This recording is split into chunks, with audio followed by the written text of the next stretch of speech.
Out of all the Animal Crossing games, Animal Crossing New Leaf might just be the most pivotal game in the franchise. It introduced tons of new features like new villagers, house customization, deep-sea creatures, and other game mechanics. However, one of its biggest features has to be the immense amount of online features. You can visit your friends' towns, message them with the best friend system, and even go to the island and play minigames together. But one specific online feature that was added was the Dream Suite. This place allows you to visit anybody's town through what we call dreams by inputting the code of their published town. This was an amazing feature considering it offered a way for players to visit other towns whenever they wanted without having to connect online with another player and take the train to their town. But of course, this meant there were now tons and tons of towns a player could visit. Over the years, players have stumbled across many towns, but this one specific town seems to be the most known due to its very eerie and unique design. It tells a dark story with themes of family conflict, loss and grief, and possibly even supernatural horror, and was so popular that it was even featured in a Nintendo magazine. And that town is none other than Aika Village. Hey guys, welcome back to my channel. Today we're going to be taking a deep dive into the darkest town in Animal Crossing history and the interesting story and theories surrounding it. Without further ado, let's go ahead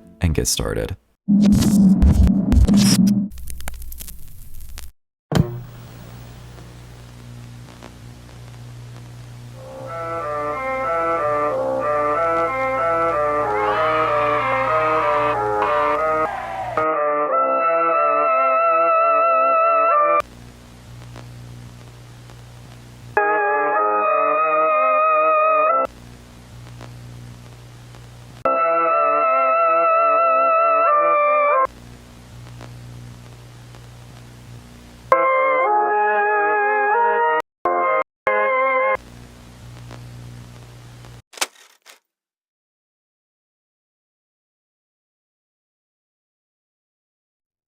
Now, before we get started, I do want to say I wasn't able to get my own footage of this town since they shut down the online services on the 3DS, so I will be using footage from other people. I unfortunately never got the chance to tour Aika Village during my New Leaf days, but I did know about it. I had come across it at some point on the internet and was obviously intrigued with just how peculiar this town was. And when thinking of a video idea, I was immediately reminded of Aika Village and how much I've been wanting to talk about it. So let's give some background information on what exactly this town is. Aika Village was created by a player that went by the name Garaku, I think that's how you say that, and here is their Twitter profile. They seem to have shared the dream address to their town within the Japanese Animal Crossing community, and it immediately started gaining traction due to its very interesting story. It kept growing in popularity and eventually grabbed the attention of players around the world. The town started to surface on the internet around 2013-2014 when people started to make videos visiting it. The specific video I'll be referring to and using for footage in this video is actually one I watched a long time ago, Chugga Conroy's video, so all credit to him. He does a great job at showcasing Aika Village and people were obviously intrigued as the video gained over 1 million views. So once you wake up in the town, you are given a present and when unwrapped it's the dolly furniture item. Now as we know, this dolly plays a very significant role in this whole story, so keep that in mind. By looking at the map, you can see that where you spawn in, there isn't much going on except for a few statues and lots of carnation flowers along with perfect peach trees. You then go into the first house, which shows the scene of a birthday party, and this girl is obviously Aika herself. You're blocked from going into the back room, but you can go upstairs. This leads to what seems to be a kid's bedroom with some creepy drawings showing a family. The middle girl clearly being Aika and the other figures being her parents in a painting of a doghouse. And of course, the doll is here too. Once leaving the house, you notice there is only one way to cross the river, kind of hinting at a more continuous and linear story. Once crossing the bridge all the way on the other side of the town, you are presented with a bunch of different types of candies and desserts scattered around. This area seems to be a bit trashed and ruined with holes all on the ground. Upon reaching Town Hall, the flag is that same painting of what presumably is Aika's mother, and right next to it is a graveyard with only dollies buried. It's important to note that in earlier versions of Aika Village, there were dog houses in the holes instead of dollies. Eventually, you approach the second house, and on the inside, Aika stands there and says to you, "Your voice reaches no one." Looking around, there are a bunch of exit signs and stools, and they're set up to be a sort of labyrinth type ordeal, which you have to get through to go to the other rooms. In the room on the right, there are a bunch of owl clocks looking side to side at these two statues. One of the statues has angel wings while the other has devil wings. Then in the room on the left is full of colorful spinning wheels and the same doll overlooking a shark tank with a taller figure standing behind it as if it was guiding the doll. In the back room, it features a bunch of toys facing the wall, and when moving the camera behind them, you see two pairs of eyes watching them.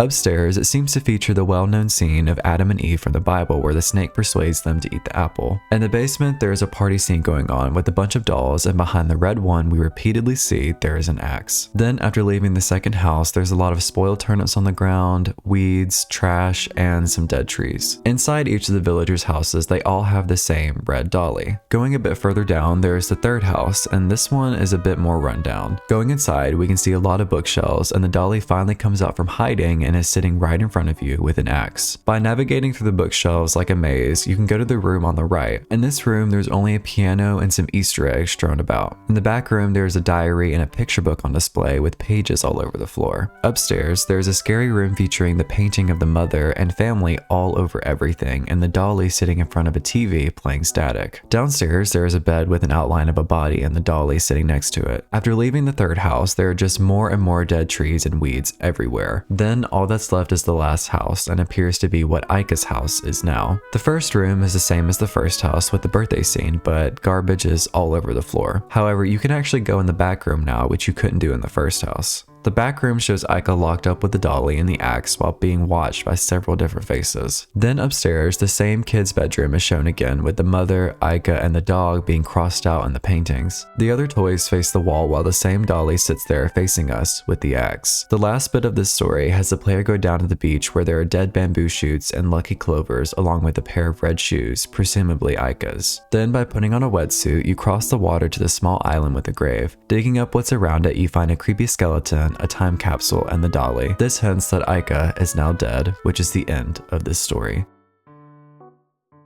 So what exactly does all this mean, and what is the story that Aika Village is trying to convey? While it's unknown as to exactly what happens, the creator left it up to the player to decide, which led to many different theories as to what happened. I'm going to be talking about the two most popular interpretations, but there's still many other ways to look at this town. I'm also going to be breaking down each part of the town I think is significant and adds to the story. The first and most popular theory is that Aika Village tells a story about a once perfect family that falls apart, and the idea of a parental figure pressuring you to excel. When you first wake up in Aika Village, you can see all the flowers and trees hinting at this so-called perfect life in the beginning. When you talk to Aika the first time, she says, "I love my mommy." In the first house with the birthday party going on, it's clear that it's Aika's birthday being celebrated and she is a child at this point. Upstairs is clearly Aika's bedroom, and obviously the paintings represent Aika and her parents, the mother having her own separate painting hinting at the importance of Aika and her mother's relationship. After leaving the first house, you cross the bridge and come across the ruined-looking path littered with all the things Aika seemed to enjoy as a kid. Many players have thought this area represents some sort of struggle she could have experienced in her youth, or a representation of Aika's mental state after having some problems with her family. An interesting detail is how the pitfall seeds prevent you from reaching the toys and sweets, maybe signifying the idea that Aika wasn't able to have these things, possibly because of her family conflict. Then there's Town Hall with Aika's mother as the flag, kind of showing how Aika loves her mother, but she is also controlling. The second house features a lot of biblical references, and inside there's a labyrinth type thing and the exit signs everywhere that might symbolize that the father has run away from home, leaving the mother and her daughter. Upstairs shows the scene of the original sin with Adam and Eve, possibly hinting at this idea of leaving this so-called paradise that once was Aika's life. Downstairs, some people think the dolls around the table represent the Last Supper, where Jesus predicts someone will betray him. This is apparent due to the red dolly in the back hiding an axe behind her, probably also hinting that someone is hiding some evil intentions. The most infamous room has to be the back room with the toys all facing the back wall and the two sets of eyes watching them. This could represent Aika not facing her problems or her watching her friends and family turn on her. After leaving this house, the half-grown bamboo, spoiled turnips, and dead trees could show that things are really falling apart in Aika's life and time is passing. House number 3 is completely run down on the outside, and inside is the maze of bookshelves with the dolly holding the axe in front of you. There is a painting in one corner showing only the mother and Aika, and shows that the father is no longer there. Going back to the room with the piano and Easter eggs we mentioned before, it could very much represent this idea of trying to play the piano while maneuvering around eggshells, which in turn represents how Aika feels pressure to be perfect by her mother. Then of course, the upstairs room features the mother literally on everything, and this room is a bit confusing, but obviously the mother plays a significant role in the story here. The downstairs room does raise some questions as to what exactly is being depicted here, but it's clear that this is an adult room and someone died. Was it the mother? Who knows, but in this case, we're gonna say the mother is dead at this point. The family is completely torn apart at this point, and the once perfect looking place with flowers is now overgrown with weeds. Then onto the fourth house, which is the same as house number 1, meaning we're right back to where we started in the story. The inside of the house is trashed, and upstairs, Aika's once cheery playroom has her and her mother scribbled out from the paintings, with toys turned away as if shielding their eyes. Then the back room, which was inaccessible in the beginning, seems to show what happened to Aika, hinting that she might have been taken to a mental institute and is being watched. This is also the first time we see the dolly with Aika, which is interesting because I did think for a while that the doll could have actually been her, but this proves that there are two separate beings. After leaving the house, like I said before, it's clear that with the shoes being left on the beach and the grave, Aika takes her life, resulting in the end of this story. This interpretation of what this town is trying to convey makes a lot of sense. One thing I completely forgot to mention in the first house is this fancy doll furniture item on the dresser in the back. This doll could represent how the mother wanted Aika to be perfect, and we see the doll again in this bedroom where we think the mother has died.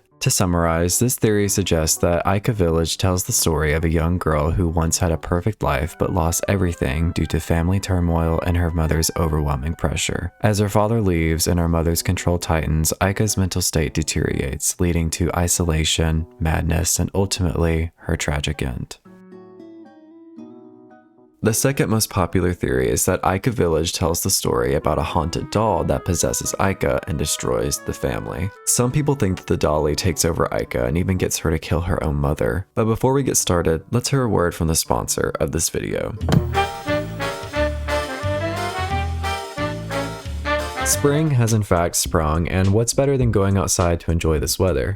Maybe having a little treat to go with it? This video is sponsored by TokyoTreat and Sakuraco. TokyoTreat is a Japanese snack subscription box filled with limited edition Kit Kats, specialty flavored Japanese chips, seasonal treats, and occasional Japanese sodas that are only available in Japan for a limited time. Sakuraco is a monthly Japanese artisan snack box that supports local snack makers across Japan. Each box comes with 20 traditional, authentic, and artisan Japanese snacks, including Japanese teas and a special Japanese tableware. Their mission is to invite everyone to experience Japan from the comfort of their own homes. This month, the TokyoTreat box theme is Sakura Night Snack Fest, and the Sakuraco box theme is Moonlit Sakura. Both boxes feature Sakura flavored treats and tasty seasonal snacks inside. Okay, so I'm going to be trying the Sakura Mochi from the Sakuraco box.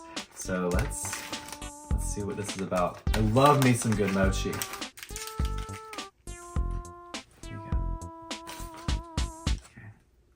I love the consistency of mochi. It kind of has like a very subtle, kind of vanilla taste almost. Would you like to try one? Yes, I would love to try one. Okay, here you go.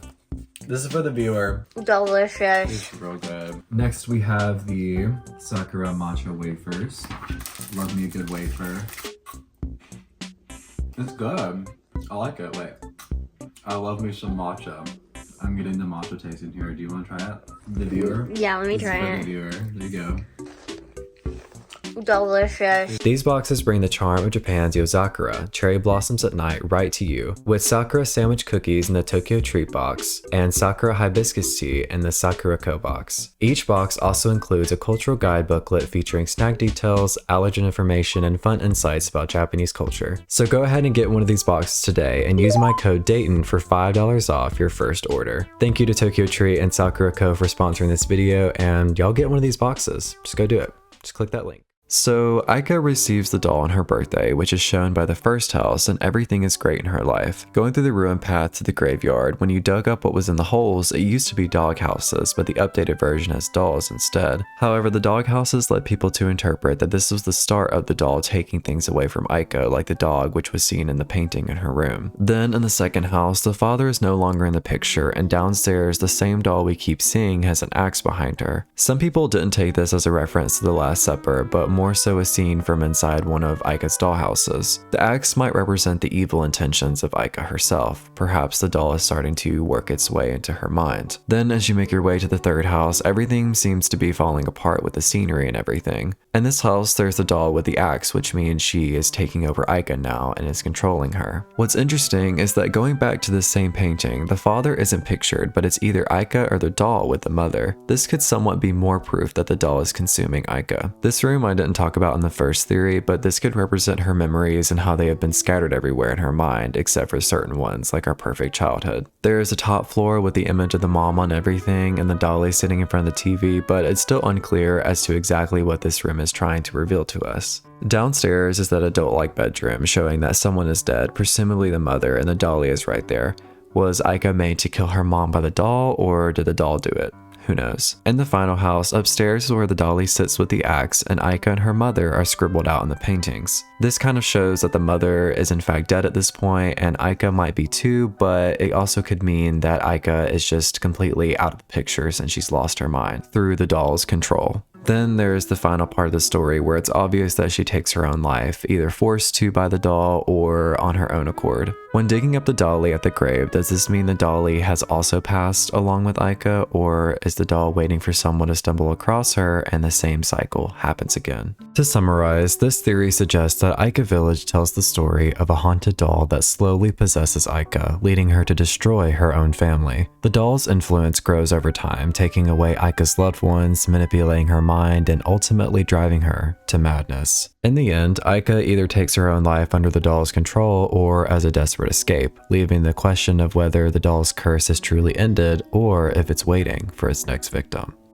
All in all, those theories are only two of several different ways to truly know what happened in Aika Village. I tend to prefer the first theory because I think it makes sense with a lot more different details in the town than the second theory, but I think they both hold a good, interpretation. Even with these specific theories, there are still some plot holes and things that could mean different interpretations, but I want to know what you guys think. Is this a story about a girl pushed to be perfect or about a haunted doll? Or does this town have a completely different meaning to it? Let me know in the comments. I gotta give it to the creator of this town. This has to be one of the most creative and unique ways to A, make a town, and B, tell a story that offers so many different ways to think about it. I'm really glad I finally sat down and wrote about this town in Animal Crossing New Leaf because how could I not? I know there's a newer version of this town in New Horizons that the creator made, but I've still yet to even play it. Anyway, I hope you guys enjoyed this video, and I'll see you guys next time. Goodbye.